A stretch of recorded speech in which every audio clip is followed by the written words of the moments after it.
আজকে আম পান্না বানাবো, তাই সকালেই আমটা সিদ্ধ করে রেখেছিলাম। এখানে 1.5 কিলো আম আছে। আমের আটিগুলোকে নিয়ে নিই, আমের খালি মানে বডিগুলোই নিয়েছি। 1.5 কিলো আম আছে। এটা বানাতে আমি এখানে 500 চিনি নিয়ে নিয়েছি। 500 চিনিটা আমি এখানে ইন্ডাকশানে আর কি বসিয়ে দিয়েছি। আর অল্প একটু জল দেবো, বেশি জল দেবো না, একদম অল্প জল দেবো চিনিটাকে গলার জন্য। এ দেখো, চিনিটা গলার জন্য জল দিয়ে দিলাম। এই চিনিটা গলতে থাকুক, সেই সময় আমি আমটাকে মিক্সার জারে ঘুরিয়ে নিচ্ছি।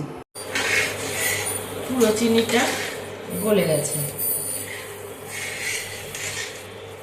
এবার আমি এর মধ্যে দিয়ে দেবো এই যে আমটা পেস্ট করে রেখেছি এখানে, এই যে এরকম দেখো। এবার এই পেস্টটা পুরো দিয়ে দেবো। এখানে হচ্ছে একবারে 1.5 কিলো আম একটাই পেস্ট হয়নি, এই জন্য দুবারে করেছি। এবার এটা এর মধ্যে ভালোভাবে মিশিয়ে নেব।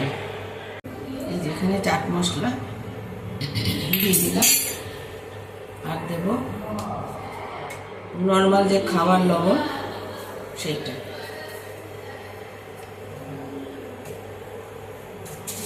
আর দেব বিট নুন। বিট নুনটা স্বাদও বাড়াবে, টেস্ট ভালো লাগবে খেতে। আর এখানে 30 খানা মতো হজমোলা আছে।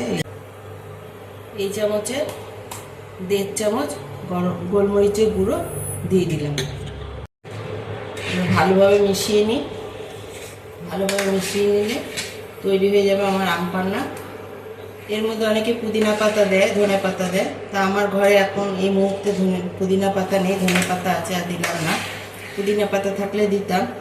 আর অনেকে আছে এটাকে কালার করার জন্য, দোকানের মতন কালার করার জন্য একটু ফুড কালার ইউজ করে। আমি কোনো কালার ইউজ করিনি, আমি একদম ঘরোয়া পদ্ধতিতে আম পান্না বানিয়ে রাখলাম। এটা বানানো থাকলে কী হয়, বাড়িতে হট করে কোনো লোক এসে গেলেও তাকে একটুখানি শরবত করে দেওয়া যায়। আর নিজেদেরও গরম থেকে আসলাম বা এমনি একটু ইচ্ছে হলো একটু আম পান্নার শরবত খাওয়ার, সেটাও খেয়ে নিতে পারবে। এই জন্যই বানিয়ে নিলাম। দেখো আম পান্না, এই যে এই গোলমরিচের গুঁড়োটা একটু মিশিয়ে নিতে হবে ভালো করে, আস্তে আস্তে। পুরো আমার রেডি হয়ে গেছে আম পান্না। এবার এটা নিভিয়ে দিয়ে ভিনেগারটা দিলে রেডি।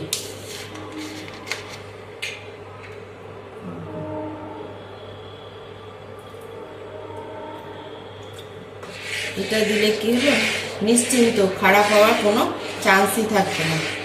পুরো আমার যে কতদিন রাখতে পারবো, 5-6 মাস যদি রাখতে পারি আমি এটাকে, একদম কোনো কিছু নষ্ট হওয়ার ভয় থাকবে না।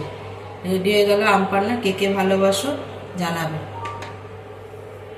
দিয়ে দেবো জল জিরে, এতে আরও টেস্টটা বেড়ে যাবে।